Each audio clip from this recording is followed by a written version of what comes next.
Apple picking season is upon us, or at least almost upon us, so I think it's time to make an apple crisp. That way, you'll be prepared when it does come. So today, apple crisp. Couldn't be easier. Crisps, cobblers, crumbles, all of those, my favorite desserts, because I love fruit desserts, and they're so easy. To start off, you want to make your topping. So that was 3/4 cup of all-purpose flour. To that, add 2 tablespoons of granulated sugar and 1/4 cup of light brown sugar. Boom. Then 1/2 teaspoon of salt. Mix that up a little bit. And then you're gonna add a stick of cold butter. You wanna cut it in like you're making a pie crust. You can do that with a pastry cutter if you want to, or you can use your fingers, which is what I usually do. First, I cut it into pieces, though, to make it pre-broken down. Put your butter into your bowl. Well, let's mix this up a little bit more.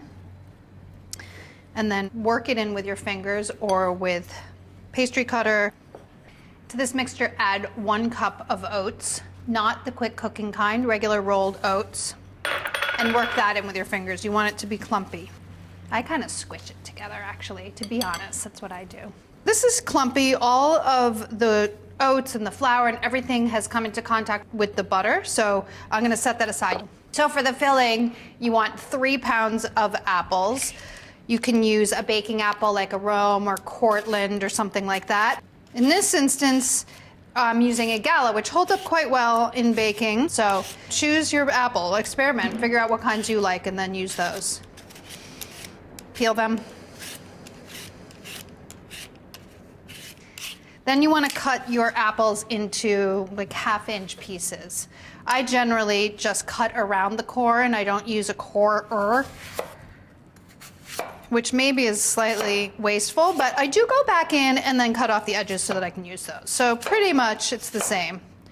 I just find it easier. And also I don't have a corer, because I can't say corer.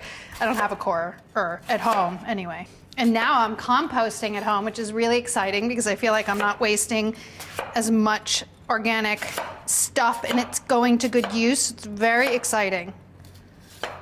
I save all my compost in the freezer and then I bring it to my local farmer's market every weekend. It's amazing. I feel good about myself. Have your oven preheating to 375 degrees. Cut them into 1/2-inch chunks. That's your apples. It's a lot of apples. But you want a lot of apples. It's an apple crisp.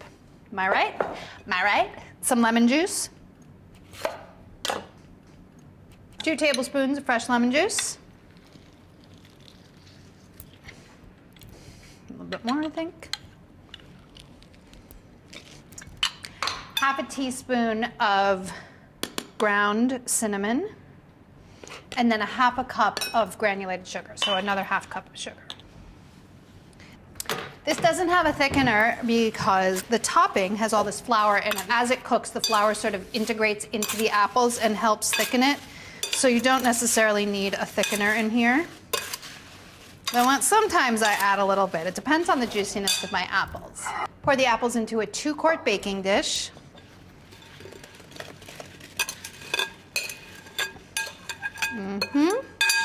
Smells like fall. That cinnamon really does the trick, doesn't it?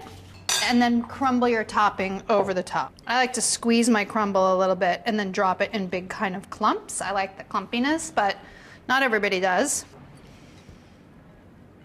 Then just get this into the oven. You want to bake it until it's golden brown on top and the apples are bubbly. That'll take 55 to 65 minutes.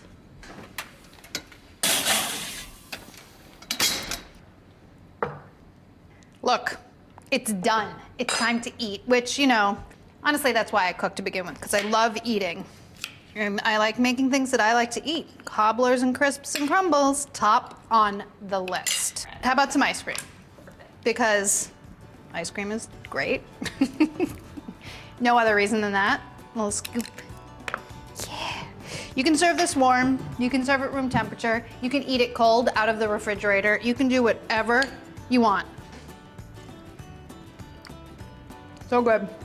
Amazing. It's making me really happy, and if you make it, it's gonna make you really happy. Enjoy.